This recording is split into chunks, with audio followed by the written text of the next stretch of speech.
ಅಂಥ ಭಕ್ತಿ.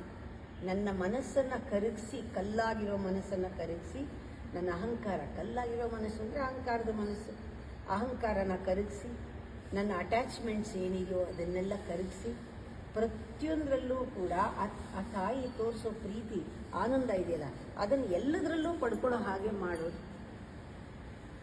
ನಾನು ಅದನ್ನೇ ಹೇಳ್ತಾ ಇದ್ದೆ, ಮನುಷ್ಯನ ಒಬ್ಬನಿಗೇನೆ ಗ್ರಹಣ ಶಕ್ತಿ ಇರೋದು. ತಾಯಿ ನಮಗೆ ಪಂಚಕೃತ್ಯವನ್ನು ಮಾಡ್ತಾ ಇರೋ ಪಂಚಬ್ರಹ್ಮ ಸ್ವರೂಪಿಣಿ, ಪಂಚಮಿ, ಪಂಚಕೋಶಗಳಲ್ಲಿ ಅವಳಿದ್ದಾಳೆ.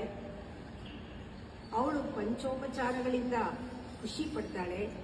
ಆ ಪಂಚೋಪಚಾರ ಸೇವೆ ಮಾಡೋಕ್ಕೆ ನಮ್ಮ ಪಂಚ ಇಂದ್ರಿಯಗಳನ್ನು ಅವಳಿಗೆ ಸಮರ್ಪಣೆ ಮಾಡಬೇಕು. ಯಾವ ರೀತಿ ಸಮರ್ಪಣೆ ಮಾಡಬೇಕು? ನಾವು ನೋಡ್ತೀವಲ್ಲ, ಪ್ರತಿಯೊಂದು ನಾವೇನು ನೋಡ್ತೀವೋ ಆ ವಸ್ತು ಸಾರ್ಥಕತೆಯನ್ನು ಪಡಿಬೇಕು, ಆ ರೀತಿ ನೋಡಬೇಕು. ನಾನು ಅದನ್ನೇ ಹೇಳ್ತಾ ಇದ್ದೆ, ಮನುಷ್ಯನಿಗೆ ಗ್ರಹಣ ಶಕ್ತಿ ಇರೋದು.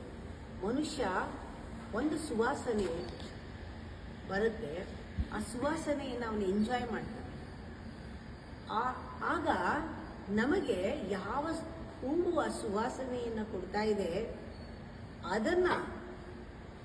ಅದರ ಸಾರ್ಥಕತೆಯನ್ನು ನಾವು ನೋಡಬೇಕು. ಮಂಜುಳಾ ಆಂಟಿ ಹೂ ತಂದು ಕೊಟ್ಟರು, ನಾವೆಲ್ಲ ಮುಡ್ಕೊಂಡು. ಸಾರ್ಥಕತೆ ಏನಂದರೆ ಅವರಿಗೆ ಕೊಟ್ಟು ಎಲ್ಲರೂ